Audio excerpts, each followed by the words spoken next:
조선왕조실록 고구편 사건 인물로 시작하도록 하겠습니다.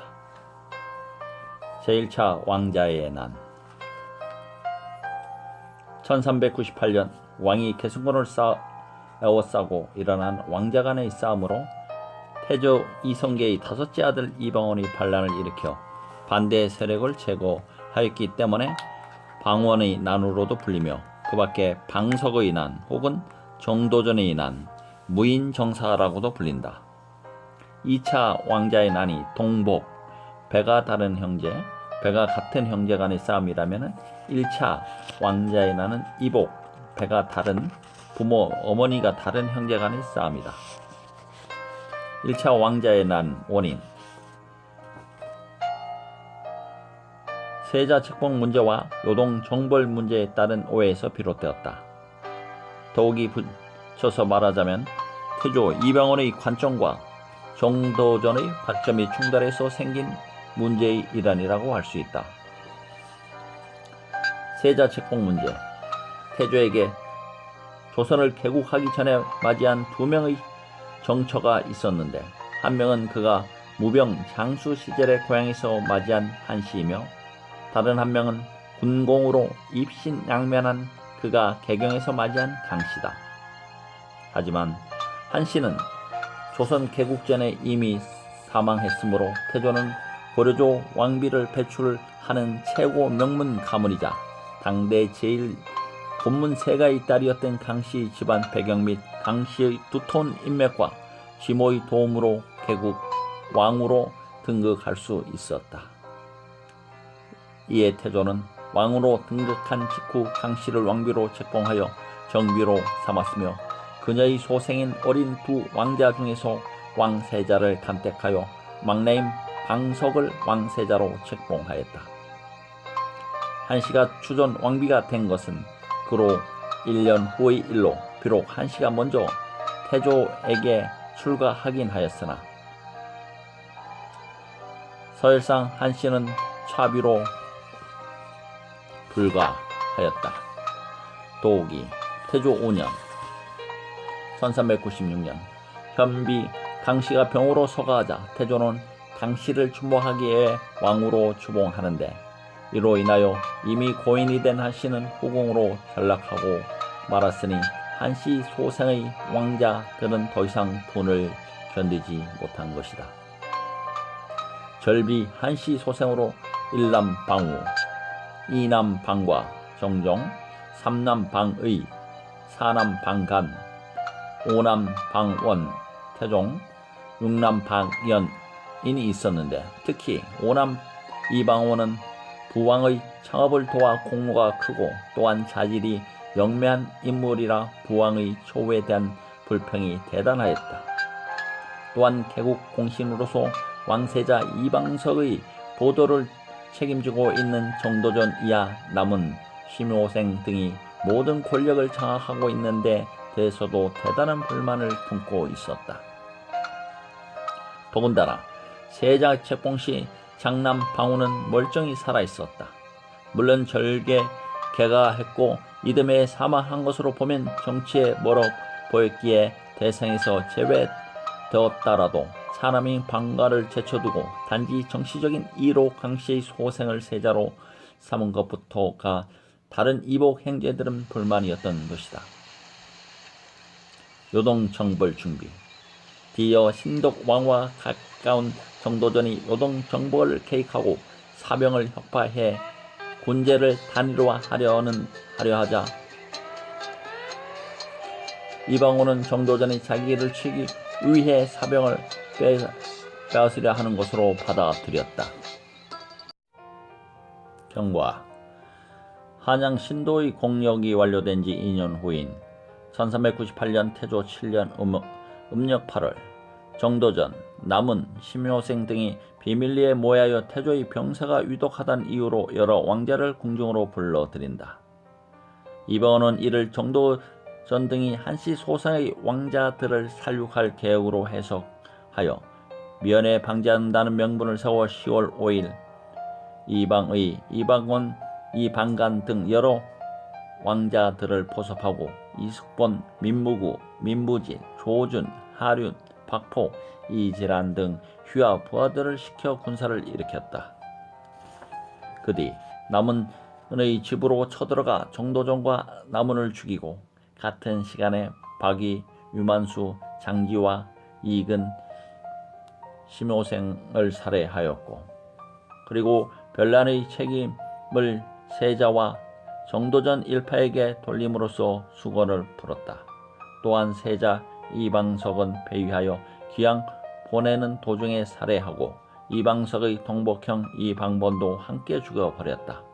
이 별난으로 세자 이방석이 배위되니 다음 세자로 이방원을 만들게 된 것은 정세의 당연한 기추였다. 결과 이방원은 장자 승계의 법칙을 따르기 위해 난을 일으킨 것으로 쿠데타를 정당화하여 세자 자리를 굳이 사양하고 둘째 형인 이방과에게 넘겨주었는데, 이는 큰 형인 진안대군이 이미 사망하였기 때문이다. 이러한 형세에는 야심이 없고 무능력한 이 형 이방과에게 차기 제왕의 자리를 양보함으로써 아비를 치고 아우들을 살해한 주동자로서의 책임을 떠맡김과 동시에 훗날을 기약할 자신이 있었기 때문으로 보인다. 태조는 왕세자 이방석과 무안군 이방범, 그리고 사위 흥안군 이제의 죽음의 충격을 받고 한 달 뒤인 9월에 이방과에게 왕위를 물려주니 그가 곧 정종이다. 이로부터 태조는 사왕으로 칭하게 되었다. 왕으로 즉위한 정종은 즉시 생모 절비 한씨를 신의 왕후로 추존하여 신동 왕후 강씨와 동급으로 승격하였다.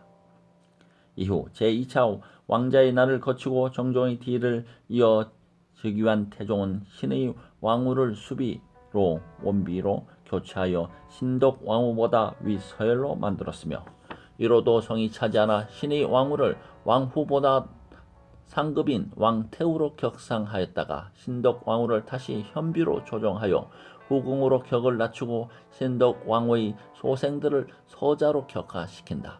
먼 훗날인 현종 때 신덕 왕후의 신주가 비로소 태묘, 정묘로 옮겨지고 다시 왕후의 예우가 올려지지만, 현종 또한 신의 왕후의 혈손이기에 신덕 왕후를 신의 왕후보다 격을 낮추어 신덕 왕후 강씨가 태조의 첩으로 출가하였다가 신의 왕후의 사후에 비로소 처로 승격하여 왕비가 된 계비로 조정하였다. 1차 정조 2년에는 제2차의 왕이 일어나게 된다.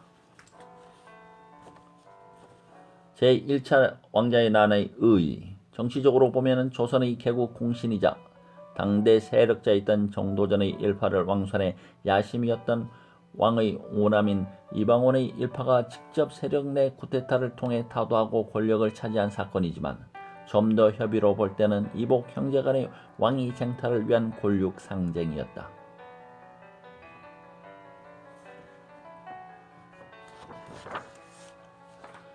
다음은 제2차 왕자의 난에 대해서 알아보도록 하겠습니다. 2차 왕자의 난. 1400년 태조 이성계의 아들 이방원과 이방간이 세자 자리를 두고 싸운 것으로 1차 왕자의 난과 구별하기 위해서 제2차 왕자 난 또한 제2차 왕자의 난, 방간의 난, 박포의 난으로 불린다.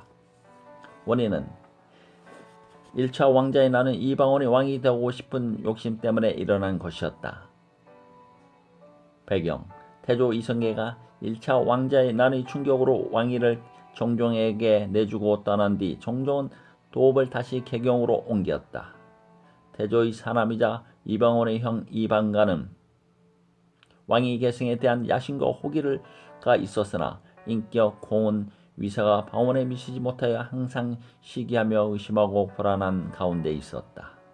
한편 지중추 박포는 1차 왕자의 난 때 정도전 등이 이방원을 제거하려 한다고 밀고하는 등 방원을 도와 난을 성공적으로 수습하는 데 공이 많았음에도 불구하고 그 상작이 높지 못한 데 불만을 품고 있었다. 이런 와중에 이방관이 왕위를 넘보기 시작했고 뒤이어 박포까지 돕기로 하자 이방관은 군사를 일으켰다. 경과 이방원도 따라 동원하여 개경 선주교에서 두 병력이 대치하여 전투를 시작했다. 방간의 군대는 사조지에 군사를 멈추고 보졸 40명은 마정동 안에, 기병 20명은 전목 동구에서 나와 전투를 벌였고 그 과정에서 방원의 휘하 목인해가 얼굴에 활을 맞고 김법생이 활에 맞아 전사하였다. 이에 방원은 하륜을 시켜 교소를 지은 뒤 군전에 가게 해 상당 후 이조와 이화, 이맹종 등 방원희의 군사들이 모두 투입되어 방간의 조와 이성기가 이숙번의 활에 맞아 죽고 서희, 마천목, 이유 등도 선봉에 서서 방간의 군사를 추격해 승패는 결정되었다. 전국은 방간의 군대에게 불리하여 패주하게 되니 이방원의 병력은 이방간의 병력을 무찔렀으며 이방간은 묘련북동으로 달아나다가 탄현문 근처에서 소군 고신부 이광득 권희달에게 추격당해 붙들리고 만다. 거병 장난하여 동기를 모해했다는 제명으로 이방간은 도산으로 유배되었고 박포는 죽주 지금의 충청북도 영동으로 유배되었다가 처형되었다.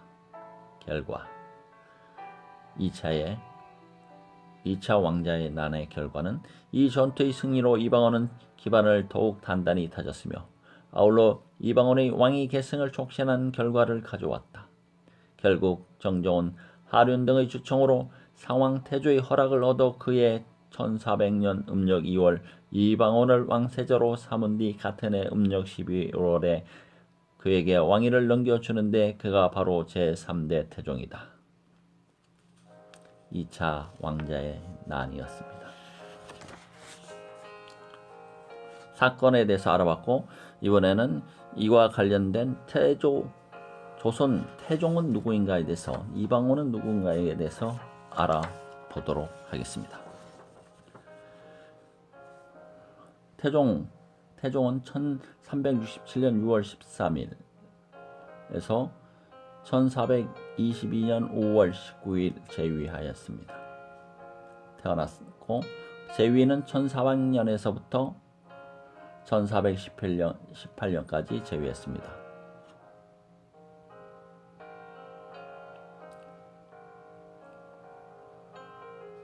조선의 문신이자 조선의 3대 임금입니다. 사망은 1422년 5월 30일 54세 일기로 숨졌습니다.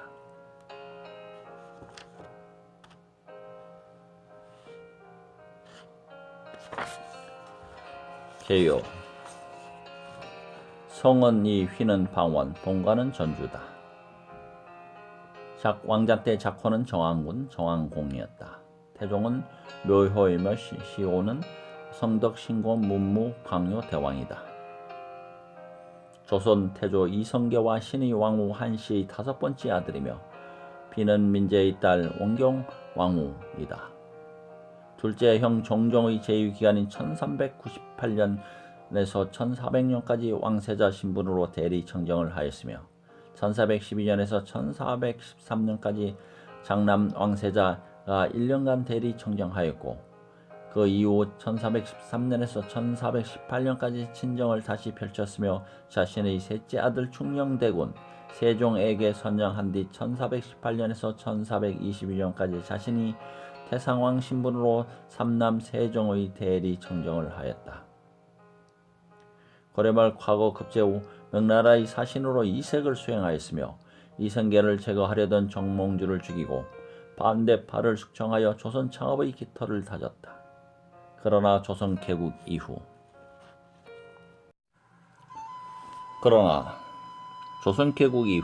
개국에 귀한 신의 왕후 한씨 소생 아들들을 외면하고 계비 신독 왕후 강씨 소생 아들을 세자로 정한 부왕과 정도전에 반발하여 제1차 왕자 난을 일으키고 제2차 왕자 난을 진입하여 반대파를 숙청하고 권력을 장악했다. 왕위에 오른 뒤 공신들을 추출하고 자신의 천황과 사돈 등의 외척을 축청하여 왕권을 강화시켰다. 태조 이후 아직 왕권이 제대로 갖춰져 있지 않던 조선의 기틀을 다져서 사실상 조선의 창업군주로 불린다. 태종 이방원의 생애 초반, 출생과 가계. 태조 이방원은 1367년, 공민왕 16년, 정민년 6월 13일, 신묘일 고려 북동부 한경도 한궁부 기주의 사제에서 태조 이성계와 즉 영문 하부사 안천 부원군 한경의 딸 신의 왕후 한씨 5번째 아들로 태어났다. 태조의 아들들이 대개 무인으로 성장했지만 이방원은 어릴 때부터 무예나 격구보다는 학문을 더 좋아했다고 한다. 과거급제 1382년 진사시에 합격하였고 1383년 문과에 병과 7등으로 급제하였는데 급제하였을 당시 아버지 이성계와 어머니 한씨가 매우 기뻐하였다. 그는 1388년에 명나라에 파견되는 정조사의 사정간으로 이색을 따라 북경에 다녀온 이후 아버지가 위화도 해군을 일으키자 가소들과 함께 동북면으로 피신했으며 아버지를 도와 고려 왕조 유지 세력을 제거하였다. 특히 부하인 조영무와 함께 정몽주 제거 계획을 세운다. 1390년 밀직 대사원에 임명되었고 1391년 모우 한씨가 사망하자 개성군 상도리에 장사하고 심효살이를 하였다. 그러나 정몽주 일파가 이성계를 제거할 계획을 꾸미자 계모 강씨는 명으로 여묘살이를 중단시키고 해주로 건너가 이방원을 개경으로 불러내었다. 역성혁명운동 정몽주 옹건개혁파 숙청 1392년 3월 아버지 이성계가 황지에서 사냥을 하다가 말에서 굴러떨어져 부상을 당하였다. 이성계는 병을 핑계로 운신했는데 어머니 신의 왕후 한씨의 상으로 경기도 영평에서 심효살이 중이던 이방원은 계모 신덕 왕후 강씨의 급한 부름으로 개경의 집으로 되돌아왔다. 정몽주 등은 이성계의 낙마 사건을 계기로 이성계의 세력을 축출하고 그간의 개혁 법령을 폐지하려는 계획을 세운다. 정몽주는 이성계의 병문안을 빌미로 이성계의 가택을 방문하는 등 치밀함을 보인다. 이방원은 아버지 이성계에게 정몽주를 제거할 것을 공고하였으나 이성계는 신의를 지키겠다는 마음으로 반대하였다. 이성계는 이방원에게 이왕이면 정몽주를 설득하여 자기 세력으로 끌어들일 것을 당부했다. 이에 이방원은 정몽주를 자택으로 부르자 정몽주는 전세를 엿보러 이성계의 병문안을 핑계로 방문했다. 이후 이방원은 마지막으로 정몽주의 마음을 돌리기 위해 자택으로 불러들여 마주 앉아 시조 한 수를 읊었다. 이때 정몽주와 이방원이 주고받은 시조가 바로 청구 영혼과 가곡 원류, 병화 가곡집 해동가요 시가 등에 실려있는 담신가와 하여가이다. 이런들 어떠하리 저런들 어떠하리 만수산 드렁칠기 엉켜진들 어떠하리 우리도 이같이 얽혀 백년까지 누리리라. 하여가라는 제목의 이 시조는 망하기 일보 직전인 고려 왕실을 붙들려 하지 말고 서로 사이좋게 지내 새로운 왕조를 창업하는 일에 동참하는 것이 어떠하겠느냐는 내용이다.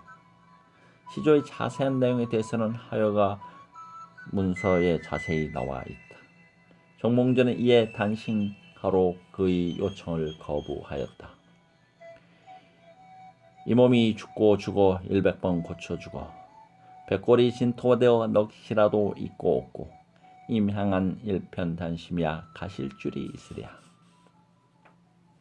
결국 정몽주는 결코 회유할 수 없는 인물이라고 결론을 내린 이방원은 무사를 보내 제거할 것을 지시하였고 결국 선주교에서 정몽주를 타살하였다. 정몽주가 죽은 후에 이 자리에서 대나무가 솟았다고 하여 선죽도라 부르게 되었다. 이어 그는 이색과 그의 아들 및 그의 제자인 이숭인 길제 등을 추출하여 반대파를 제거하였다. 훗날 그러나 방원은 1398년 정도전을 수척한 뒤에 정몽주를 충절의 상징으로 현창시켜 익양 부원군에게 추증하고 영의정 부사를 추소했다. 이는 삼봉 정도전을 깎아내리기 위한 의도적인 행동이기도 했다는 일부 평가도 있다. 조선개국 정몽주 등을 제거함으로써 이성계를 중심으로 한 신진 세력의 기반을 굳건하게 하여 새로운 왕조인 조선을 세우는 데 큰 공을 세웠다. 1392년 이성계가 태조로 등극함에 따라 이방원은 정왕군에 봉해졌다. 원래 장자로 왕세자를 세워야 하는 것이 원칙이나 조선개국의 회의적이었던 태조의 장남인 진안 대군 방우를 제치고 신하들은 가장 유능한 왕자를 세자로 세우라고 주창을 올렸다. 개국의 공로로 따지면 이방원이 태조의 아들 중 가장 많은 공을 세웠으나 당시 왕권보다 신권으로 나라를 다스려야 국정이 안정된다라는 신권을 주장하던 정도전은 이방원이 왕위에 오르면 신권을 주장하는 자기들을 제거할까봐 두려워 결국 왕세자로 태조의 막내 아들이자 계비 신덕 왕후 강씨의 소생인 의안 대군 방석을 선택하였다. 세자 책봉을 놓고 세자 책봉 1순위는 개국에 공을 세운 이방원이었으나 개국 공신 간의 이견이 발생했을 때 신덕 왕후가 정각 뒤에 숨어서 이를 엿듣다가 통곡소리를 냈고 그때 정도전 등은 무한대군 방번을 세자로 책봉해야 한다고 주장했다. 그러나 방번은 성격이 난폭하였으므로 뒤에 의안대군으로 교체되었다.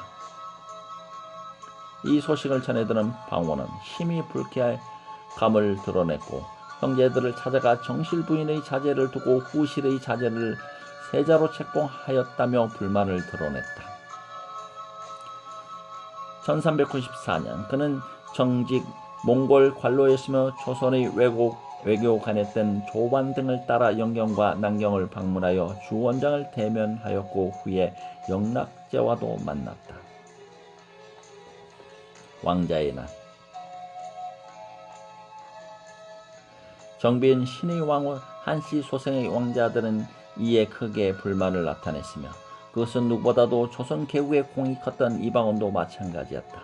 그러나 정도전이 왕자들의 정치 언급을 막고 급기야 사병학파를 기도하는 등 이방원과 마찰을 빚자 이방원은 1398년에 부왕 태조가 와병 중임을 틈타 아내 민씨의 후원과 이숙번, 하륜, 조영무, 숙부의 이화, 사촌 이천우, 처남 민무구, 민물지 등과 함께 제1차 왕의 난을 일으켜 정도전, 남은, 심오생 등의 개국 공신들과 이복 동생인 무한대군 방번, 세자 방석 등을 살해하고 정권을 장악하였다. 이 일이 있은 후 얼마 안가 태조는 권력에 대한 회의를 느끼고 여왕군 방가에게 호의를 물려주고 함흥으로 떠났다. 왕위를 물려받은 태조의 둘째 아들 방가가 바로 조선의 제2대 국왕 정종이다. 이때 아버지 이성계의 서형인 이홍계의 아들들이 그를 지지하고 정왕군 이방원이 국정을 장악한다. 하지만 형제들 간에 다시 한번 분란이 발생하는데 이방원의 넷째 형인 회안대군 방간이 박포의 꼬드김에 넘어가 왕위에 오를 목적으로 1400년에 제2차 왕자의 난을 일으켰다. 이때에도 이화, 이천우 등이 그를 도왔고 상대적으로 우수한 장수들과 병사들을 가지고 있던 이방원은 쉽게 이 난을 진압하고 왕위에 한 걸음 더 다가가게 되었다. 이후 박표 등을 처형하고 해안대군 부자를 황해도 토산으로 기양 보냈다. 이때에도 해안대군을 죽여야 된다는 요련이 나왔으나 그를 유배시키는 선에서 불문에 붙였다. 그의 음력이 2월에 정종으로부터 왕세자로 책봉되었고 책봉된 지 9개월 만에 정조의 양해를 받아 즉위하였다. 치세. 1400년 음력 6월 12일 건문제로부터 건지 고려 국사가 아닌 정식 조선 국왕으로 책봉받았다. 사병 혁파와 법령 개정. 태종은 조선 초기의 혼란을 종식시키기 위해 관제 개혁을 통한 왕권 강화, 유교 정치에 온 힘을 쏟았다. 사병을 혁파하여 병권을 일원화하고 중앙 제도와 지방 제도를 새로이 정비하여 고려의 잔재를 완전히 없애고 의형부를 폐지하여 병조의 지휘권을 확정하는 등 군사 제도를 정비하여 국방령을 강화하였다. 소지 제도와 조세 제도의 정비를 통하여 국가의 재정을 안정시켜 나갔다. 척불 숙류 정책을 더욱 강화하여 사찰을 정리하고 사원전을 몰수하였다. 태종은 혹패법, 서울근고법을 실시했으며 국방에도 힘써 야인을 다스리는 등 국가 기강을 안정시켰다. 사병 혁파는 정도전 일파 등이 사병을 거리는 것에 의기의식을 느꼈던 것 때문인데, 사병 혁파로 고려 이래 각 지역의 식권자들이 개인적으로 거느리는 사병 조직은 사라졌으며 이들은 농부가 되거나 군역에 편입되었다. 관제 개혁과 신문고 설치. 태종은 육조 직계제를 통해 의정부와 육조의 관료들이 왕에게 직속되어 있는 정무를 다스리도록 하였다. 그가 이렇게 관료들을 잘 제어할 수 있었던 것은 그가 고려 말기에 10년간 과거에 급제하여 관리로 지냈던 적이 있었기에 관료들이 어떤 말을 하고 무슨 생각을 하는지 잘 알았기 때문이다. 태종은 1402년 백성의 억울한 사정을 직접 풀어주기 위해 신문고를 설치하고 수도를 한양으로 다시 옮기는 등 국가 전반에 걸쳐 대대적인 계획을 단행하였다. 주자소를 세워 동활자를 제작하고 후포를 폐지하고 저화를 발행하였다. 공신수청, 숙청. 태종은 왕권의 안정화와 강화를 위해서 자신을 등극하게 만들어진 공신들을 유배에 보내거나 처형했다. 이런 태종의 노력이 바탕이 되어 당대와 다음인 세종 때는 조선이 정치적 안정과 문화적 군사적 발전을 이루게 될 수 있었다. 태종은 먼저 개국 공신이자 자신의 옹립의 공을 세운 이거의 부자를 유배에 보내고 공신이자 오른팔이었던 안성 부원군 이숙본을 유배에 보낸 뒤 사후 100여년간 도성 출입을 금지하라는 금종령을 내렸다. 태종의 장인 민재는 개국 공신이었고 그의 내 처남 민무구와 민무질, 민무율과 민무회 등은 모두 제1차, 2차 왕자에 난 당시 태종을 도와 그를 왕위에 오르게 한 인물들이었다. 장인 민재의 가문이 외척으로 성장하면서 이들이 양녕대군을 취재하고 그들 주변의 인물들이 결집하자 장인과 처남 등을 과감하게 제거한다.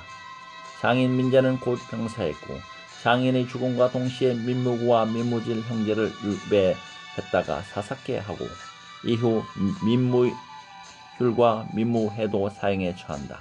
병석에 누운 장모 송씨도 곧 사망하여 그의 처가는 몰락하게 되었다. 또한 태종은 아내인 원경 왕후 민씨를 교태전에서 사실상 유폐시켜 왕비와 외책이 어떠한 정치 개입도 하지 못하게 하였다. 1405년 태종은 공건의 주청을 받아들여 정몽주에게 대왕보국 승록대부 영의정 부사 순문 전 대제학 감례 문추 추관사 익양부원군을 추중했다. 자기가 죽인 사람들을 영의정에 추중함으로써 자신의 포용력을 대외에 과시하려는 의도였다. 서적 간행. 1403년 태종은 주자소의 설치를 명하여 개미자 활판을 제작하게 했으며 직접 이를 감독했다. 1413년엔 즉위 이후에 추진한 일을 총괄하여 경제육전으로 재편찬하였고 원집 상절과 속집 상절 2권을 간행하였다. 1414년에는 정도전이 편찬하려다가 중단한 고려사의 편찬 작업을 조준, 권근, 하룡 등에게 명하여 계속하게 하였으며 권근과 하룡에게는 삼국사도 서로의 편찬하도록 명하였다. 집권 후반 1417년부터 퇴위 직전까지 그는 서운관에 소장된 각종 예언서적과 무속 비기 도참서를 혹세 무인의 이유로 소각토록 지시한다. 집권 후반 태종의 장남 양녕대군은 왕세자인데도 학문영마를 게을리하고 자유분방한 활동을 좋아했다. 양녕의 스승 개성군은 태종을 찾아와 수업의 불가함을 알렸다. 양녕대군은 각지의 기생들을 궁궐로 데려오기도 했는데 태종은 양녕이 데려온 기생들을 곤장을 쳐서 궁궐 밖으로 내쫓기도 했다. 양녕은 그럴 때마다 부왕 태종이 후궁을 많이 거느린 것을 언급하며 항변했다.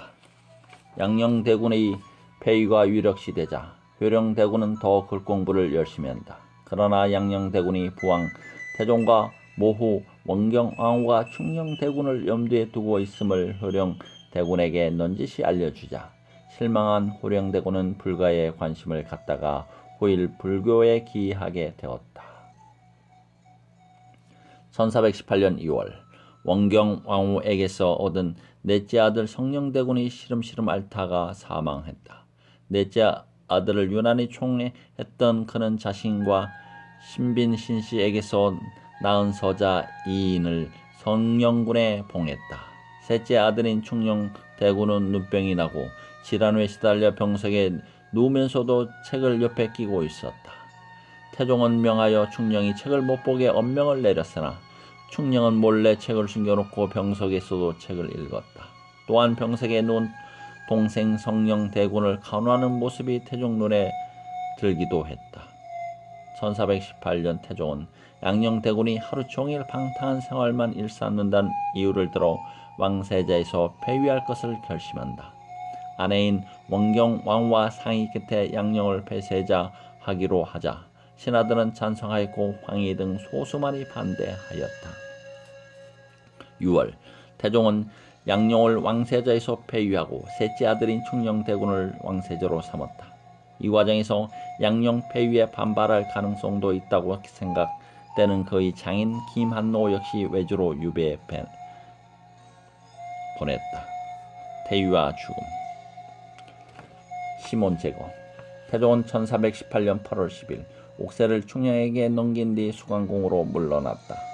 양위를 거두어 달라는 청을 거절함으로써 왕위를 물려주고 상황으로 물러났다. 그러나 상황이 된 후에도 4년간 줄곧 국정을 감독하였고 병권과 인사권을 장악하였다. 1418년 11월 8일 성덕신공 상왕이라는 존호를 받았다. 1419년에는 둘째 형 정종이 사망했는데 정종실록은 태종 생전에 간행되지 못하고 태종이 죽은 뒤 편찬 간행되었다. 태종은 며느리 소현 왕후의 아버지 시몬을 숙청할 계획을 세웠다. 병조 참판 강상인이 정무를 자신에게 보고하지 않고 사유인 세종에게 보고한 것을 빌미삼아 그를 제거할 계획을 세웠고 시몬을 영의정 부사에 임명한 뒤 명나라에 사진을 보냈다. 그는 국문을 친히 주관하며 강상인에게서 시몬의 이름이 거론되게 하였고 시몬이 돌아오기 전 강상인과 심정, 박습, 이관 등을 처형한다. 대질 신문할 용의자나 증인도 없는 상태에서 시몬은 사사되었다. 이후 왕비 소현 왕후가 역적의 딸이란 이유로 배출해야 된다는 주장이 나타났으나 아들 충녕대군 이도의 간청과 애원으로 소현 왕후에 관한 배출 이야기를 그만두었다. 최후 1421년 9월 7일 의정부에서 이미 상황했던 태종의 희호를 올릴 것을 청하여 개국의 공을 인정받아 태상왕으로 진봉되어 9월 12일 성덕신공 태상왕으로 존숭되었다. 실기를 후인 1422년 4월 날씨도 활청하여 세종과 함께 철원의 고석정 근처에 사냥을 하여 노루 멧돼지를 한 마리씩 잡았고 또 22일에는 당시 세종과 동교에서 매사냥을 하다가 낙천정에서 쉬기도 하였는데 이날 태종은 황궁하였다가 자리에 눕게 되었다. 그리고 보름이 넘게 병석에 있다가 1422년 5월 10일 선달방 신궁에서 세종, 양녕군, 효령, 대군 등 아들들과 후궁 및 자식들 그리고 신하들이 애통해야 하는 가운데 56세 일기로 승하하였다. 일찍이 왕권을 물려준 태종은 줄곧 세종의 왕권 안정을 위해 노력하다 승하한 것이다. 재위한 지 17년 10개월 만의 일이었다. 태종 후 연려시구술에는 태종의 최후의 다음과 같은 예가 기록되어 있다. 태종 말년에 큰 가뭄이 닥쳤다. 충청도, 전라도, 경상도 지방의 노는 갈라졌고 밭은 타들어갔으며 백성들은 풀뿌리로 먹을 것을 대신했다. 오랜 가뭄으로 민심은 날로 더욱 흉흉해져 갔고 백성들의 생활은 도탄에 빠져들었다. 처음에는 태종도 각 고을에 관찰사들을 불러 민심을 수습하지 못하는 것을 꾸짖었으나 오랜 가뭄으로 곡식이 없고 설상가상으로 계질까지 번지고 있다는 말을 듣자 태종은 가뭄 속 땡볕 아래 종일토록 앉아 하늘에 비를 내리게 해달라고 빌었다. 태종은 죽기 전까지도 기후를 위하여 노력하다가 승하기 직전에 내가 죽어 영혼이 있다면 반드시 이날만이라도 비를 내리게 할 것이라고 말했다고 한다. 그 후 태종의 기일인 음력 5월 10일에는 어김없이 비가 내렸다는데 사람들은 이 비를 태종우라고 불렀다. 능묘 태종묘는 서울특별시 서초구 내곡동에 위치한 헌능이다. 원경 왕후 능과 쌍능을 조성되어 있다. 인근에는 순조와 순원 왕후의 능인 인능 위에 위치되어 있다. 태조 이방원에 대한 평가. 이생계의 아들 중 가장 영민하고 대범하고 냉철하였다. 이는 빛나는 다음 시대를 열기 위한 일이라면 어떠한 악업도 마다하지 않는 모습으로 이어졌고 이를 통해 조선을 탄탄한 기반 위에 올려놓을 수 있었다는 평가가 있다. 그리고 손자인 세조와 놀랍도록 유사한 점이 많다. 군왕의 권력이 신하의 권력보다 우위여야 한다는 생각을 평생 했던 인물이었다. 훗날 세조와 비교해 볼 때 쿠데타로 즉위한 인물로서의 공통점은 있지만 사후철에 있어 차이를 보인다. 즉 세조는 왕이 등극 후에 공신을 우대해줘서 이들에게 공을 치하했지만 태종은 반대로 공신을 비롯하여 왕실의 종친들마저 처형하는 등 후계자의 후환을 미리 제거하였다. 태종의 뒤를 이은 세종은 이 덕분에 강력한 왕권을 지닌 왕이 된다. 숭유억벌 정책. 태종은 집권 직후 종교 문제에도 개입하였다. 그 자신의 성량을 수확한 인물이었지만 새 왕조 체제에는 새로운 이념이 필요하다고 판단되어 불교에 대한 억압 정책을 한층 강화한다. 1406년 사원 혁파를 단행하고 사찰에 소속된 노비와 전답을 압수하였으며 승려들 역시 천인으로 취급하였다. 이로써 얻어진 노비와 전국 전토를 국고에 강제 한속시켰다. 도교에도 부정적이었던 그는 1417년 송관에 소장된 각종 비기 도참서와 예언서들, 무속 관련 서적을 소각하도록 한다. 정종과 유사한 시호. 태종의 시호는 공정으로 형인 정종의 시호 공정과 유사하여 혼선을 빚기도 했다. 한문만 틀립니다. 또한 형 정종은 그에게 양위를 했음에도 정식 군조로 인정받지 못하다가 숙종 때인 1681년에 가서 정정의 묘를 받는다. 시호 태종은 공경 공자에다가 정자는 안정정자, 형은 청자 옆에 난립이 서 있는 공정입니다. 정릉순환. 왕자의 난으로 세력을 장악하고 왕이 된 신의 왕후 소생의 5번째 아들인 태종 이방원은 정릉 파괴와 이전을 지시했다. 자신이 소생인 어린 막내를 왕세자로 내세운 신덕 왕후를 태조 사후 후궁으로 격하시켰다. 태조 초 자신이나 동복 형제를 제치고 이복 동생인 의안 대군 등을 세자로 세운 것에 불만을 품은 태종은 계모 신독 왕후 강씨 능에 분풀이를 한다. 태조는 신독 왕후가 죽자 자신의 신후 지지도 미리 옆에 마련하고 한성부의 중심에 안장하고 정릉이라 하였다. 신덕왕후가 죽자 태조는 몹시 애통해하며 그녀의 명복을 빌기 위해 능옆에 조그만 암자를 지어 매일 아침과 저녁마다 향차를 바치게 하다가 다시 1년간의 공사를 거쳐 흥청사를 지어주기도 하였다. 그러나 태종은 부왕의 능을 경기도 양주군 구리에 안장하고 태조가 특별히 가까이 종동에 두었던 신덕왕후의 능 정릉은 도성 밖으로 이장을 명한다. 이장하면서 흥청사를 폐시하고 신덕왕후의 능에 있던 석상과 성물을 철거하고 1409년 당시 사대문 밖 경기도 양주 지역이던 현 위치 성북구에 이장한다. 태조가 특별히 가까이 정동에 두었던 신덕왕후의 능 정릉을 1409년 당시 사대문 밖 경기도 양주 지역이었던 현 위치 성북구로 이장했고 묘의 봉분을 완전히 깎아 무덤의 흔적을 남기지 말도록 명했으며 또한 신덕왕후 능의 석상과 성물을 다리 교각으로 만들었다. 능침 앞에 세워진 정자각은 헐어버린 뒤 1410년 광통교가 홍수에 무너지자 능의 정자각 성물을 광통교로 보수하는 데 사용하여 백성들이 이것을 밟고 지나가도록 했다. 제례에서도 신덕왕후에게 올리는 제례도 왕비로서가 아니라 후궁의 예로 올렸다. 그녀의 묘소가 회철되는 등 많은 비가 쏟아졌으며 하늘에서는 울음소리가 들렸다고 한다. 태종은 부왕 이성계가 세상을 떠나자 신덕왕후를 후궁으로 강등하고 정릉을 도성밖 양주군 성북면 사한리 현재의 성북구 정릉동에 천장하라고 명했다. 옛 제왕의 능묘가 모두 도성 밖에 있는데 지금 정릉의 성 안에 있는 것은 적당하지 못하고 또 사신이 묵릉 관사와 가까우니 도성 밖으로 옮기도록 하소서라는 의정부의 주청을 간합하는 형식을 취했지만 이는 태종의 의지였다.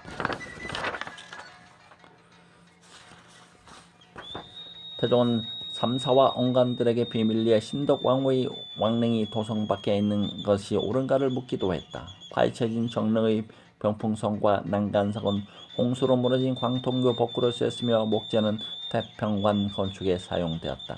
신덕왕후의 능 앞에 세워진 원찰 역시 분기에더 제목으로 쓰인다. 이러한 곡재는 기록으로 전해져 오다가 청계천을 보고하는 과정에서 병풍석이 발견되면서 그 사실이 밝혀졌다. 사한리 골짜기에 있는 정릉이 비로소 세상으로 알려진 것은 172년 만인 1581년 선조 14년이었다. 도건에 사는 강순일이 임금이 행차하는 수련 앞에 나가 격쟁한 것이다. 저는 판삼사사 강윤성의 후손입니다. 지금 군역에 배정되어 있으니 궁묘를 봉사하는 사람들은 군역을 면제하는 전례에 따라 주소서. 열려실기술. 당시 태조의 부모를 비롯한 4대 조상의 묘가 함흥에 있었다. 조정에서는 사람을 정해 묘를 돌보게 하고 그 사람의 신분을 궁묘 봉사자라고 하여 군역을 명제해 주었다. 즉 조선 최초의 왕비 묘를 돌보고 있으니 군역을 명제해달라는 조심스러운 복위 제청이었던 것이다. 이렇게 불거진 후 신덕왕후 복위 문제는 왕들을 이어가며 논의를 거듭한 끝에 1669년 현종 10년 우암 송시열에 의해서 마침표가 찍혔다. 신덕왕후 강등. 태종은 신덕왕후도 왕후가 아닌 후궁으로 격화시켰다. 종묘의 제례에서도 신덕왕후에게 올리는 제례도 왕비로서가 아니라 후궁의 예로 올렸다. 동시에 태종은 적서차별법을 발표하여 서자들의 관직 기회를 차단한다. 신덕왕후는 사후 300년 가까이 1669년 현종 10년 음력 8월 5일에 송실을 주도하여 지위가 왕비로 복원되었다. 태종 대왕께서는 성대한 덕과 순일한 효성이 청고에 탁월하시니 요임금이 전하듯 순임금이 이어받듯 질서가 정려하다고 사변에 대처할 방법이 없었으나 유독 신덕왕후에 대해서만 능침의 의절에 손상이 있고 배양하는 예가 오래도록 결손되었습니다. 이는 당시 예관이 예의 참뜻을 몰라 이렇게 된 것과 불과합니다. 형식은 송시열의 상소를 현종이 받아들이는 것이었다. 그 과정에서 태종의 잘못된 조치를 바로 잡는다고 할 수 없으니 모든 죄는 당시 태종을 보필했던 신하가 뒤집었을 수밖에 없었다. 이로써 신덕 왕후는 복이 되어 정매에 모셔지고 정릉은 왕릉으로서의 상서를 갖추게 되었다. 88년간 이어져온 논쟁이었다. 신덕 왕후가 왕비로 복귀하는 날에도 엄청난 비가 왔는데 백성들은 그의 온원이 흘리는 눈물이라고 하였다. 서월 차별 규정. 적서 차별 서월 근고령 문서에 나타납니다.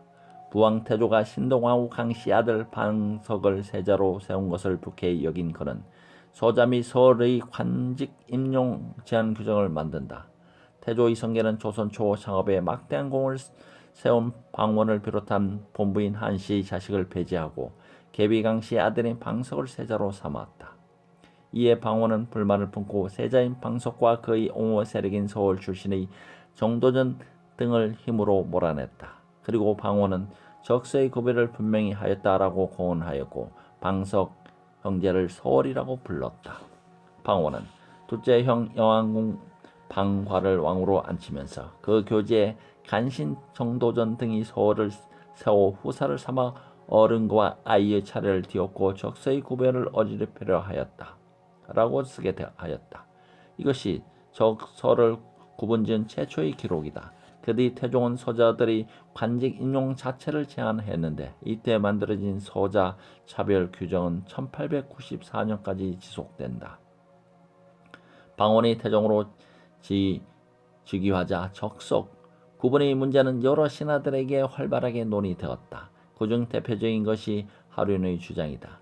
하륜은 이자춘의 첩의 자손은 현직에 등용치 말라고 주장하였다. 그 후 서선은 1415년 종친과 각 풍관의 서얼은 현직에 두지 말라고 공의를 내세워 이의 채택을 보았다. 서울 근고를 주장하던 태종은 서선 등의 공의를 빌미로 서자들의 관직 진출 금지령을 내린다. 그 뒤 서울 근고령과 적서 차별 제도는 성종때 가서 세부 조항을 성종이 직접 지어 반포함으로써 제가녀 재혼 여성 자손 근고령과 함께 하나의 규정으로 정착된다. 코끼리 1화 제위 11년째인 1411년 2월 12일 일본왕 원이지 실제로는 무로마치 막부의 쇼군 아시카와 요시모치가 코끼리를 바쳤다. 이는 기록상으로 한 번대 처음 들어온 코끼리였다. 태종은 이를 사복시에서 기르게 했다. 이듬해 12월 10일 전 공조 전서 이후가 코끼리를 보고 침을 뱉었는데 코끼리가 놓아여 이후를 밟아 죽였는 사건이 바로 벌어졌다. 1413년 1413년 병조판서 유정현이 진원을 올려 일본에서 바친 코끼리를 전라도 해도에 두길 청하니 태종이 이를 받아들였다. 귀양간 코끼리가 풀을 먹지 않고 날로 수척해진다는 보고가 올라오자 1414년 5월 3일 태종은 코끼리를 다시 육지로 불러오게 했다. 이 코끼리는 세종 때까지 살았는데 상황이었던 태종은 1420년 12월 28일 전라도 관찰사가 코끼리를 기르는 것이 어렵다는 계를 올리자 전라도 충청도 경상도에서 이를 돌아가며 키우도록 했다. 이듬해인 1421년에는 충청도 공주에 있었던 코끼리가 기르는 사람을 죽이는 일이 또 발생했는데 이후에는 이 코끼리에 대한 기록이 나오지 않는다. 코끼리에 대한 일화였습니다. 이상으로 태조 조선왕조실록 제1차 왕자의 난과 제2차 왕자의 난 및 태종인 이방원에 대해서 알아봤습니다. 대단히 감사합니다. 대단의 1편의 막을 내리도록 하겠습니다. 감사합니다.